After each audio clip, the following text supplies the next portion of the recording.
Berhenti bicara tentang masa lalu. Saatnya menata masa depan.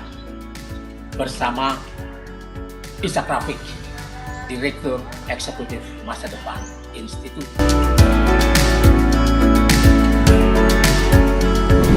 Assalamualaikum warahmatullahi wabarakatuh. Saudara-saudara sekalian, Anda bersama Ishak Rafiq, Direktur Eksekutif Masa Depan Institut. Panjangnya Institut Masa Depan Indonesia. Kita kembali menguliti politik kenegaraan, dan yang paling menarik tentu saja kabinet Prabowo yang nanti akan dilantik 20 Oktober. Sudah beredar daftarnya. Dan saya lihat di medsos ada yang menyebutnya 60 menteri dan wakil menteri. Saya menghitungnya. Ternyata yang ada 57 dan wakil 57 menteri dan wakil menteri. Ya, ini menarik untuk dilihat karena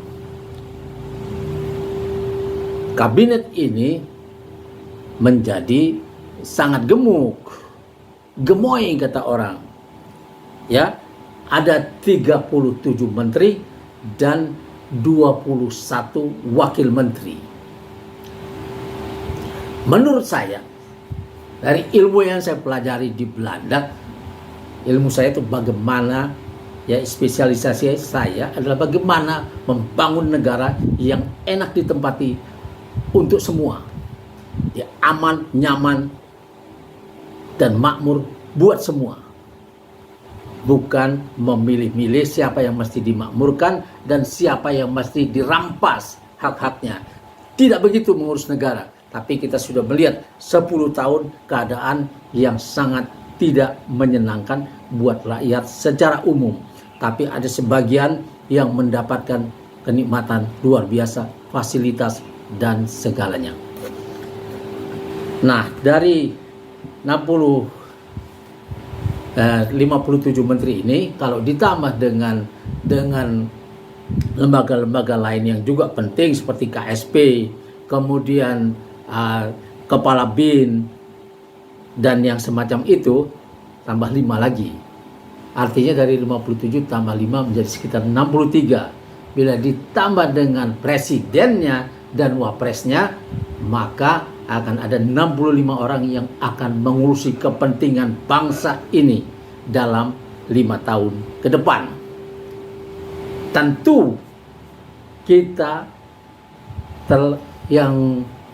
berharap orang-orang ini akan mengurus kepentingan kita, memakmurkan kita, mengamankan semua urusan kita, dan mencegah rakyat ini, bangsa ini, negara ini dari serangan militer dan bisnis, sehingga kemakmuran bisa dibangun bersama. Yang 10 tahun terakhir itu tidak terlihat, dan DPR-nya menyetujui semua itu, memberi stempel saja, sehingga kita kehilangan wakil-wakil kita yang harusnya mempertahankan kepentingan bangsa ini kalau pemerintahnya tidak mampu dan bisa disetir oleh investor, oleh lembaga-lembaga super kuasa dari luar negeri, IMF, World Bank, WTO, negara-negara super kuasa seperti Amerika Serikat dan Cina, yang satu mewakili Barat, satunya lagi mewakili Timur, sama-sama memeras bangsa ini dan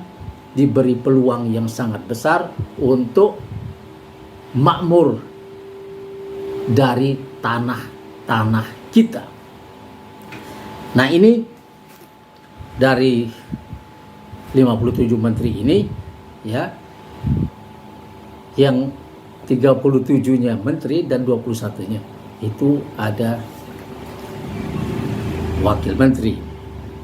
Saya akan membacakan sebagian saja. Yang pertama, Menko Perekonomian adalah Erlangga Hartarto. Jadi dia tetap dipakai dan berada di tempatnya yang sama. Kemudian Erick Thohir, Menek BUMN kita, dipindah posisinya ke Menko Bidang Pangan, Gizi, dan Pembangunan Manusia. Menko Energi, Investasi, Lingkungan Hidup, Hatta Rajasa, bekas mantan wapresnya Prabowo dulu dan mantan menteri zaman SBY. Menko Polhukam, Tito Karnavian, jadi dia bergeser posisi dari Mendagri menjadi Menko Polhukam. Sedangkan Menhannya, Menteri Pertahanan Syafri Samsudin, yang sudah kita kenal dan sangat disenangi ibu-ibu pada saat reformasi dan mampu berdialog dengan kaum reformis waktu itu. Mensesnek Muzani, ya, sekjennya Prabowo di Gerindra. Kemudian Wamensesneknya Nezar Patria, Mendagri Sufmi Dasko, dan Menteri Luar Negerinya Fadlizon. Menteri Agama tetap ada di tangan Yakut Khalil Qomas. Saya tidak tahu apa pertimbangannya ini. Orang-orang sedang protes dan orang melihat sesuatu yang tidak menyenangkan selama dia menjadi Menak, tapi ya diangkat lagi. Menkumham sudah diduga Yim ada di situ, Yusril Iza Mahendra, Profesor Doktor, yang ketika Pilpres berada satu kolam dengan partai yang lain, 7 partai yang lain, 8 partai masuk kolam bersama dan sekarang mendapat posisi yang lumayan, dan kita bisa berharap dari Yusril karena kemampuan dia sebagai seorang pakar hukum, meskipun partainya sendiri hancur lebur karena dia masuk kolam itu. Menteri Menkes dan Badan Gizi ada di tangan Dr. Terawan, dan Menteri Riset dan Kepala BRIN Dudung Abdurrahman. Ya, ini saya tidak tahu pertimbangannya, tapi Prabowo pasti punya pertimbangan, meskipun kaum intelektual kampus akan mempertanyakan Dudung di posisi itu, apalagi jasanya dianggap ya cuman itu, ya, menurunkan bendera FPI dengan menggerakkan ya pasukan yang begitu besar dan panser seolah-olah menyerang musuh negara. Padahal dia cuma seorang habib, seorang ulama yang pulang kampung untuk mengawinkan anaknya. Kemudian ya yang ini membuat umat Islam menjadi kurang seret sama kabinet baru. Menteri Keuangan dan Kepala Bappenas ya ada di tangan Sri Mulyani Indrawati, dan ini juga orang sangat menyayangkan karena alternatif yang lebih berdaulat yang bisa memakmurkan bangsa ini tidak ada selama Menteri Keuangan ada di tangan Sri Mulyani Indrawati, berada di zaman SBY dan berada di zaman Jokowi. 2 periode tidak membawa apa-apa yang bermanfaat buat bangsa, tapi bermanfaat buat lembaga-lembaga kreditor dan negara-negara yang meminjamkan kita duit, karena kita menjadi orang peminjam yang taat sekali membayar tanpa pernah minta keringanan dalam keadaan apapun. Kemudian kita melihat Wamenkunya ada Kartika Wirjo Atmojo. Menteri Investasi masih di tangan Bahlil Lahadalia. Kemudian Menkominfo dan Digital Budiari Setiadi. Ya, ini pertimbangannya apa juga tidak ada yang bisa tahu karena ada kebocoran yang luar biasa data bangsa ini ketika Menkominfo-nya ada di tangan Budi Ari.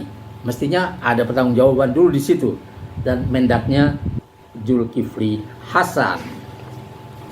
Ya, itu sebagian aja saya beberkan supaya Anda melihat kemungkinannya seperti apa. Tapi menurut Masa Depan Institute dan teman-teman di UI Watch, alumni UI Bangkit, Prodem dan lain sebagainya, dan Gerakan Perubahan, bahwa menteri-menteri lama ini akan menjadi pintu masuk cawe-cawe Jokowi di pemerintahan Prabowo, sehingga Prabowo akan dibikin pusing dan tidak bisa melakukan alternatif lain untuk merubah keadaan yang sudah bikin orang stres ini. Jadi sebetulnya sangat diharapkan Prabowo sebagai seorang presiden, jalan apapun yang membuat dia sampai ke tampuk kekuasaan itu, sekarang dia sebagai presiden punya hak prerogatif membentuk kabinetnya, dan kita berharap dia punya independensi penuh untuk menyusun itu. Tapi nampaknya dengan gemuknya kabinet ini, dia sudah diintervensi dan dimasukkan lagi orang-orang lama yang sebetulnya kasus-kasusnya harus dibongkar dulu. Di Kementerian Keuangan misalnya ada pencucian duit 349 triliun. Yang ini mestinya dibongkar dulu. Siapa punya itu? Apa maunya? Dari mana duit itu berasal? Kemudian ada penyelewengan pajak yang luar biasa di situ, dan ini belum diusut. Mestinya itu beres dulu sehingga ketika dia menjadi Menteri Keuangan lagi, dia adalah orang yang bersih. Sekarang orang meragukannya. Dan alternatif yang selalu dibawanya adalah utang lagi.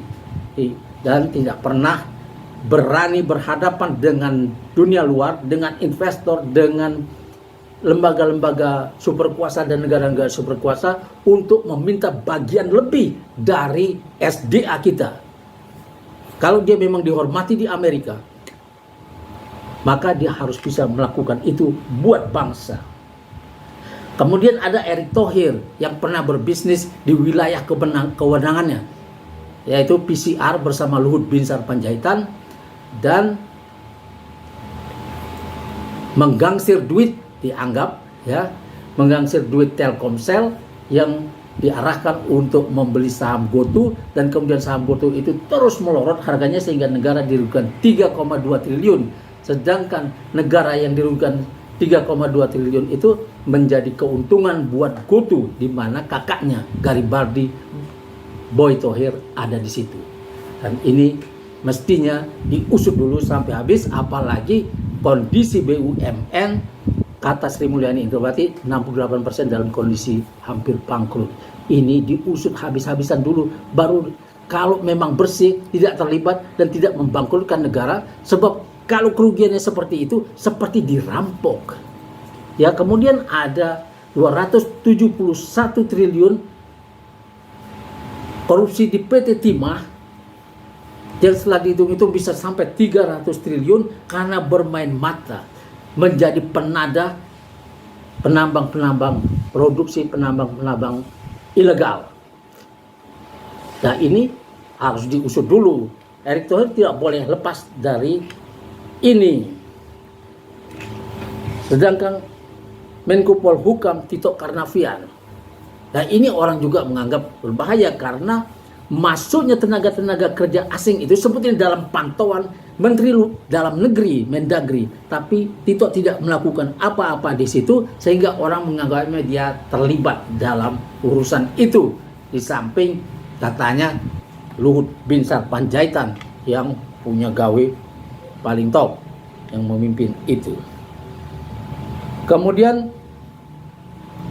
ada Menak Yakut yang dianggap sangat bermasalah, dan ini dibiarkan di situ tanpa mengusut kasus-kasusnya.